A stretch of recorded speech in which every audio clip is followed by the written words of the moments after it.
wabarakatuh. Perkenalkan, nama saya Puput Tamara Putri Rahayu dengan NPM 2475311, yaitu perwakilan dari kelompok dengan komoditas jagung yang berada di Desa Haji Mena.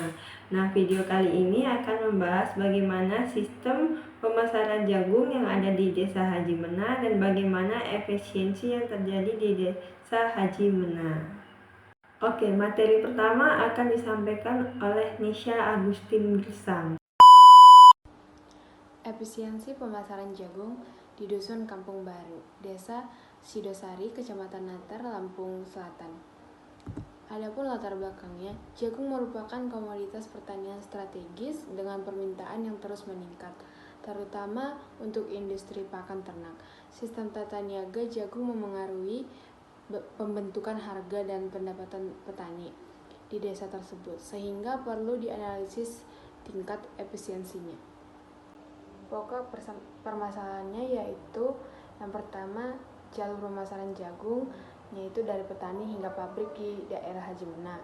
Yang kedua, bagian harga yang diterima petani dalam sistem pemasaran jagung kurang efisien. Yang ketiga, selisih harga atau margin yang terjadi pada setiap pelaku pemasaran. Pun tujuan dari penelitian ini yang pertama yaitu mengidentifikasi saluran tata niaga jagung di Haji Mena, terus mengetahui pamerser yang diterima oleh petani, yang terakhir menganalisis margin pemasaran dan efisiensi tata niaga jagung. Hasil dari saluran pemasaran jagung yaitu hasil survei kami ini menunjukkan bahwa terdapat 2 saluran pemasaran jagung di daerah Haji Mena. Yang pertama itu saluran pertama petani ke tengkulak terus ke pabrik. Yang saluran kedua itu dari petani ke tengkulak, setelah dari tengkulak ke pedagang besar dan hingga ke pabrik. Baik, sekarang kita akan masuk tentang pembahasan harga jagung pada setiap saluran.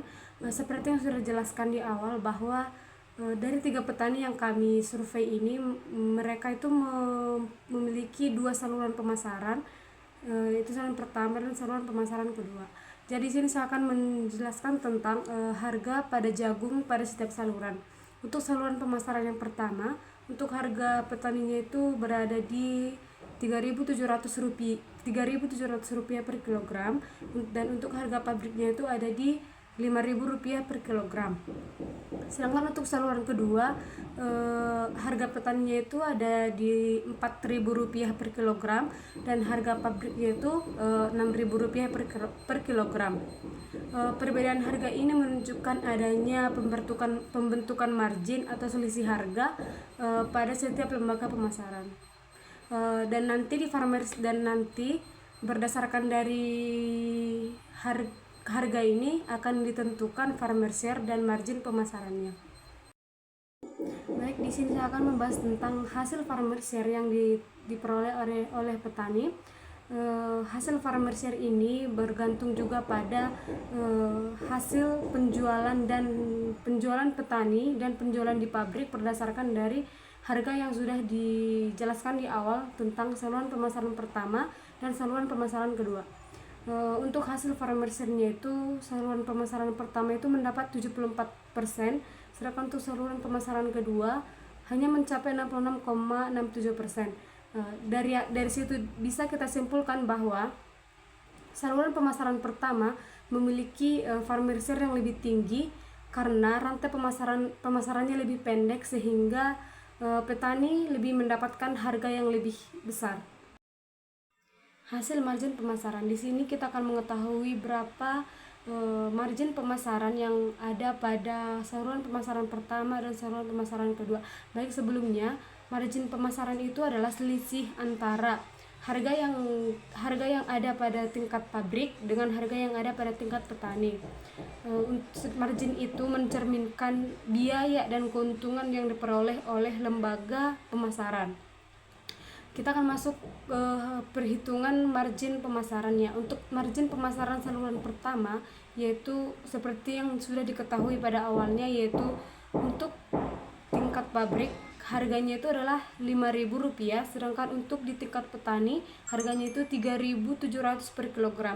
Jadi untuk marginnya itu sama dengan Rp5.000 dikurang Rp3.700, maka hasilnya sama dengan Rp1.300 per kilogram. Untuk saluran pemasaran kedua, di mana harga pada tingkat pabriknya itu sama dengan Rp6.000 dan harga pada tingkat petaninya itu adalah Rp4.000. Jadi untuk marginnya itu sama dengan Rp6.000 dikurang Rp4.000 sama dengan Rp2.000 per kilogram.